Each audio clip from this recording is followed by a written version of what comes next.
বিসমিল্লাহির রহমানির রহিম। আমি মোহাম্মদ রকিবউদ্দিন, প্রভাষক, জীববিজ্ঞান বিভাগ, বারাউলী বিশ্ববিদ্যালয় কলেজ। সারা দেশব্যাপী চলমান লকডাউনের কারণে কলেজ, প্রাইভেট কোচিং সব কিছু বন্ধ হওয়ার কারণে যে তোমাদের পড়ালেখার হ্যাম্পার হচ্ছে, সেটা যাতে কিছুটা হলেও লাঘব হয় সেই দৃষ্টিকোণ থেকে আজকে এইচএসসি প্রথম পত্রের উদ্ভিদ শারীরতত্ত্ব অধ্যায় থেকে একটি গুরুত্বপূর্ণ বিষয় নিয়ে তোমাদের সাথে আলোচনা করব। আজকে আমাদের আলোচনার টপিকসটি হচ্ছে সালোক সংশ্লেষণ। আসলে আমরা জানি সালোক সংশ্লেষণ জিনিসটা হচ্ছে যে প্রক্রিয়ায় সবুজ উদ্ভিদ সূর্য আলোক থেকে প্রাপ্ত শক্তির সহায়তায় কার্বন ডাইঅক্সাইড ও কার্বন ডাইঅক্সাইড পানির রাসায়নিক বিক্রিয়ার মাধ্যমে যে শর্করা জাতীয় খাদ্য প্রস্তুত করে তাকে সালোক সংশ্লেষণ বা কার্বন আত্তীকরণ বলা হয়। আসলে এই সালোক সংশ্লেষণ প্রক্রিয়াটা হচ্ছে একটি জারণ বিজারণ প্রক্রিয়া। কারণ আমরা জানি এখানে এই প্রক্রিয়ায় হাইড্রোজেনটা জারিত হয়, এই প্রক্রিয়ায় পানি জারিত হয় এবং কার্বন ডাইঅক্সাইড বিজারিত হয়। এ প্রক্রিয়ায় আমরা দেখতে পাচ্ছি আলোক শক্তি মূলত রাসায়নিক শক্তিতে রূপান্তরিত হয়। তাহলে এখানে আমরা যে বিক্রিয়াটা দেখতে পাচ্ছি যে 6 অণু কার্বন ডাইঅক্সাইড তার সাথে 12 অণু পানি মিলিত হয়ে এখানে আলো এবং ক্লোরোফিল প্রভাবক হিসেবে কাজ করছে। সেখানে 1 অণু গ্লুকোজ, সাথে 6 অণু অক্সিজেন এবং 6 অণু পানি উৎপন্ন হচ্ছে। তাহলে সালোক সংশ্লেষণ এই জারণ বিজারণ প্রক্রিয়াটা মূলত দুটি ধাপে সংঘটিত হয়, অর্থাৎ দুটি দশা এখানে নির্ভর করে। একটা হচ্ছে আমরা আলোক নির্ভর দশা, আর একটা হচ্ছে আলোক নিরপেক্ষ দশা। আলোক নির্ভর দশা অর্থাৎ এটাতে সরাসরি প্রত্যক্ষভাবে আলোর প্রয়োজন হয় বলে এটাকে আমরা আলোক নির্ভর দশা বলে থাকি। আর অন্যদিকে আলোক নিরপেক্ষ দশা, যে দশার মধ্যে সরাসরি বা প্রত্যক্ষভাবে আলোর প্রয়োজন হয় না, তবে এই দশাতে আলোর পরোক্ষ প্রয়োজন হয়। কারণ আলোক নির্ভর দশায় যে সমস্ত প্রোডাক্টগুলো উৎপন্ন হয় সেগুলো পরবর্তীতে আলোক নিরপেক্ষ দশায় ব্যবহৃত হয়, সে কারণে এটাকে আমরা পরোক্ষ দশাও বলতে পারি। তো আজকে আমরা মূলত যে টপিকসটা নিয়ে আলোচনা করব সেটা হচ্ছে আলোক নির্ভর দশা।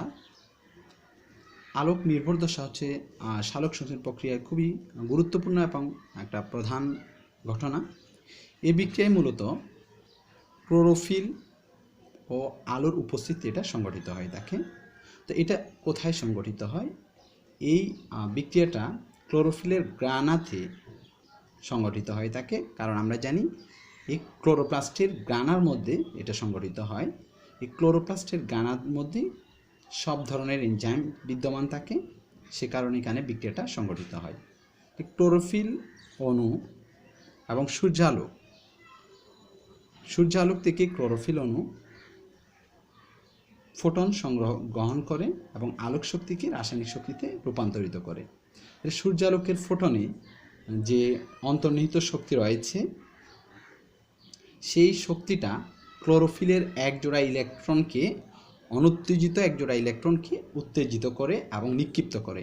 সেই নিক্ষিপ্ত ইলেকট্রনটা পরবর্তীতে সাইটোক্রোম সিস্টেম নামে একটা সিস্টেম রয়েছে, সেই সিস্টেমের মাধ্যমে মূলত এটা ইলেকট্রন প্রবাহতন্ত্রের সৃষ্টি করে এবং একটা প্রক্রিয়া সৃষ্টি করে, যে প্রক্রিয়াকে আমরা বলে থাকি ফটোফসফোরাইলেশন বা ফটোসিনথেটিক ফসফোরাইলেশন। তাহলে বন্ধুরা, আমরা এই মুহূর্তে জানবো যে ফটোফসফোরাইলেশন কাকে বলে।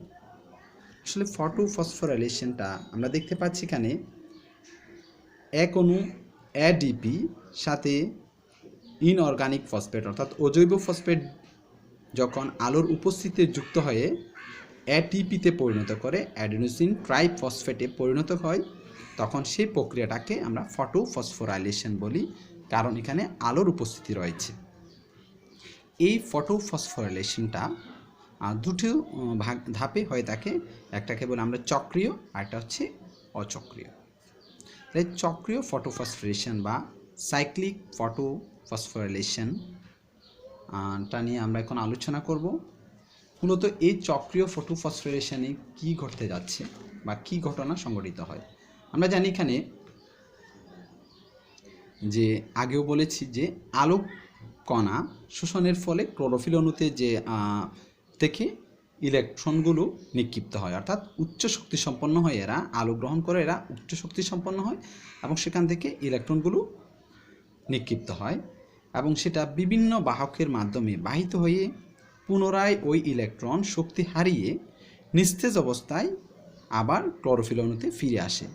সে কারণে এটাকে আমরা চাক্রিক বা সাইক্লিক বা চক্রীয় ফটোফসফোরিলেশন বলে থাকি। তাহলে এটাতে মূলত কি ঘটছে, এই ফটোসিস্টেম অর্থাৎ চক্রীয় ফটোফসফোরিলেশন প্রক্রিয়ায় আমরা দেখতে পাচ্ছি এখানে ফটোসিস্টেম 1 অংশগ্রহণ করে। সেখানে আমরা দেখতে পাচ্ছি P700 বা ক্লোরোফিল 700 রয়েছে। যে যখন সূর্য আলো এই ফটোসিস্টেম 1-এ পতিত হয় তখন সেখান থেকে এই ক্লোরোফিল থেকে একজোড়া ইলেকট্রন উচ্চ শক্তি সম্পন্ন হয়ে সেটা নির্গত হয়ে সেটা একটা ফেরোডক্সিন নামক একটা লৌহ গঠিত পদার্থ, এই লৌহ গঠিত একটা যৌগ, সেই যৌগ কর্তৃক এটা গৃহীত হয়। তারপরে এই ফেরোডক্সিন থেকে ইলেকট্রনটি সাইটোক্রোম B6-এ স্থানান্তরিত হয়। সাইটোক্রোম B6 থেকে পরবর্তীতে +2 কোয়াইনিন এবং +2 কোয়াইনিন থেকে সাইটোক্রোম F থেকে +2 সায়ানিন, আবার পুনরায় সেটা ক্লোরোফিল অর্থাৎ ফটোসিস্টেম 1-এ ফিরে আসে। তাহলে আমরা এখানে দেখতে পাচ্ছি +2 কোয়াইনিন থেকে সাইটোক্রোম F-এ আসার সময় এখানে ADP অজৈব ফসফেটের সাথে যুক্ত হয়ে ATP-তে পরিণত হচ্ছে, অর্থাৎ এখানে প্রচুর শক্তি খরচ করছে ইলেকট্রনটা। যেহেতু অনেকগুলো শক্তি এখানে সে খরচ হয়ে যাচ্ছে, ফলে এই ইলেকট্রনটা কিছুটা দুর্বল এবং নিস্তেজ হয়ে যায় এবং নিস্তেজ হওয়া সেই ইলেকট্রনটা সাইটোক্রোম F এবং সাইটোক্রোম F থেকে সাইটোক্রোম +2 সায়ানিন হয়ে নিস্তেজ অবস্থায় পিগমেন্ট সিস্টেম ফটোসিস্টেম 1-এ আসে এবং সেখানে যে ইলেকট্রন ঘাটতি সেটা পূরণ করে। এইভাবে আবার সেটা আলো গ্রহণ করে শক্তি ক্লোরোফিল থেকে আবার শক্তি গ্রহণ করে সেই শক্তিশালী ইলেকট্রন নির্গত হয়। এইভাবেই প্রক্রিয়াটা চাক্ষিকভাবে সংঘটিত হয় বলে এটাকে আমরা সাইক্লিক ফটোফসফোরিলেশন বলে থাকি। তাহলে এখানে একটা ব্যাপার হচ্ছে যে পূর্বে একটা ধারণা করা হতো যে ফেরোডক্সিন থেকে ইলেকট্রনটা সাইটোক্রোম B6-এ প্রবেশের সময় এখানে এই ফসফোরাইলেশনটা সংঘটিত হয়, অর্থাৎ ফেরোডক্সিন থেকে সাইটোক্রোম B6-এ অর্থাৎ +2 সায়ানিনে আসতো না। কিন্তু পরবর্তীতে এটা আধুনিক ধারণায় প্রমাণ হয়েছে যে +2 কোয়াইনিনের মধ্যস্থতা ব্যতীত এখানে ATP তৈরি হতে পারে না, ফলে এটা সাইটোক্রোম B6 থেকে +2 কোয়াইনিন থেকেই সাইটোক্রোম F, এই সাইটোক্রোম F এর স্থানান্তরের সময় ATPটা উৎপন্ন হয়। তাহলে আমরা যে জিনিসটা চক্রীয় ফটোফসফোরিলেশনে আমরা যে জিনিসটা জানতে পারলাম সেটা হচ্ছে এখানে এটাকে চক্রীয় বলার একমাত্র কারণ হচ্ছে এখানে ইলেকট্রনটা পুনরায় বিভিন্ন বাহকের মাধ্যমে বাহিত হয়ে ফটোসিস্টেমে 1-এ ফিরে আসছে। এবং এই চক্রীয় ফটোফসফোরিলেশনে মূলত কি থাকে এখানে আমরা দেখতে পাচ্ছি এখানে কেবলমাত্র ফটোসিস্টেম 1 অংশগ্রহণ করে এবং ফটোসিস্টেম 1-এর মধ্যে যেটা থাকে সেখানে ক্লোরোফিল 700 বা পিগমেন্ট 700 এবং ক্যারোটিনয়েড রঞ্জক রয়েছে কিছু, সেগুলোর সমন্বয়ে এটা গঠিত। তাহলে সেখানে থেকে ইলেকট্রনটা নির্গত হয় সেটা ফেরোডক্সিন নামক একটা লৌহগঠিত পদার্থ কর্তৃক গৃহীত হয়। তারপর সাইটোক্রোম B6 থেকে +2 কোয়াইনিন থেকে সাইটোক্রোম F থেকে +2 সায়ানিন, এই +2 সায়ানিন থেকে সেটা আবার ফটোসিস্টেম 1-এ ফিরে আসছে। তাহলে এই কারণে এটাকে চাক্রিক বা চক্রীয় ফটোফসফোরিলেশন বলা হয়। তাহলে আমাদের আরেকটা যে ফসফোরাইলেশন রয়েছে যেটা অচক্রীয়, এই অচক্রীয় ফটোফসফোরেশনটা কি আমরা একটু জানার চেষ্টা করব। অচক্রীয় ফটোফসফোরেশন এবং চক্রীয় ফটোফসফোরেশন অর্থাৎ সাইক্লিক এবং নন সাইক্লিকের মধ্যে বেশ কিছুটা পার্থক্য রয়েছে। আমরা প্রথমেই দেখতে পাচ্ছি এই যে এখানে কি ঘটে, এখানে আলোক শোষণের ফলে ক্লোরোফিল অণু হতে নিক্ষিপ্ত উচ্চ শক্তি সম্পন্ন ইলেকট্রন এখানে বিভিন্ন বাহক অণু দ্বারা বাহিত হয়ে পুনরায় কিন্তু ক্লোরোফিল অণুতে ফিরে আসে না। তাই আমাদের সাইক্লিকে আমরা দেখেছি পুনরায় ক্লোরোফিল অণুতে ফিরে আসতো ওই একই ইলেকট্রনটা, কিন্তু এখানে একই ইলেকট্রনটা ফটোসিস্টেম 1-এ ফিরে আসছে না, সেটা একটা পার্থক্য। এই কারণে এটাকে আমরা অচক্রীয় বলে থাকি। আর এই অচক্রীয় ফটোফসফোরেশন আর চক্রীয় ফটোফসফোরেশনের মধ্যে আরেকটা পার্থক্য হচ্ছে, চক্রীয়তে শুধুমাত্র ফটোসিস্টেম 1 অংশগ্রহণ করে আর এখানে ফটোসিস্টেম 2 অংশগ্রহণ করছে। তাহলে এখানে মূলত যেটা ঘটছে সেটা হচ্ছে, প্রথমে এই ক্লোরোফিল থেকে এক জোড়া ইলেকট্রন শক্তিশালী ইলেকট্রন সেটা নির্গত হচ্ছে, সেটা নির্গত হয়ে যথারীতি আগের মতোই প্যারাডক্সিন কর্তৃক এটা শোষিত হচ্ছে, গৃহীত হচ্ছে। সে প্যারাডক্সিন থেকে সেটা ফটোসিস্টেম 1-এর মতো সাইটোক্রোম B6-এ না গিয়ে সেটা গৃহীত হচ্ছে NADP কর্তৃক গৃহীত হচ্ছে, যে NADP কর্তৃক গৃহীত হচ্ছে। এক্ষেত্রে এখানে অর্থাৎ FD মানে হচ্ছে প্যারাডক্সিন NADP রিডাকটেজ নামক একটা এনজাইমের সহায়তায় এই NADP এই ইলেকট্রনটাকে গ্রহণ করে সেটা NADPH2 হচ্ছে, এদিকে সে হাইড্রোজেন গ্রহণ করে, সেটা আমরা পরে বলছি। তাহলে অপরদিকে পানির এখানে ফটোলাইসিসের মাধ্যমে যে ইলেকট্রনটা তৈরি হচ্ছে সেই ইলেকট্রনটা ফটোসিস্টেম 1-এ প্রবেশ করছে এবং সেই ফটোসিস্টেম 1 থেকে ওই শক্তিকৃত ইলেকট্রনটা +2 কোইনিন কর্তৃক গৃহীত হয়। এই +2 কোইনিন মানে PQ, এই PQ থেকে সেটা সাইটোক্রোম F এ স্থানান্তরিত হয়, সেই F থেকে আবার +2 সায়ানিন এবং +2 সায়ানিন থেকে ফাইনালি পিগমেন্ট সিস্টেম 1-এ স্থানান্তরিত হচ্ছে। তাহলে এখানে যে ফসফোরাইলেশনটা করতেছে সেটা হচ্ছে +2 কোইনিন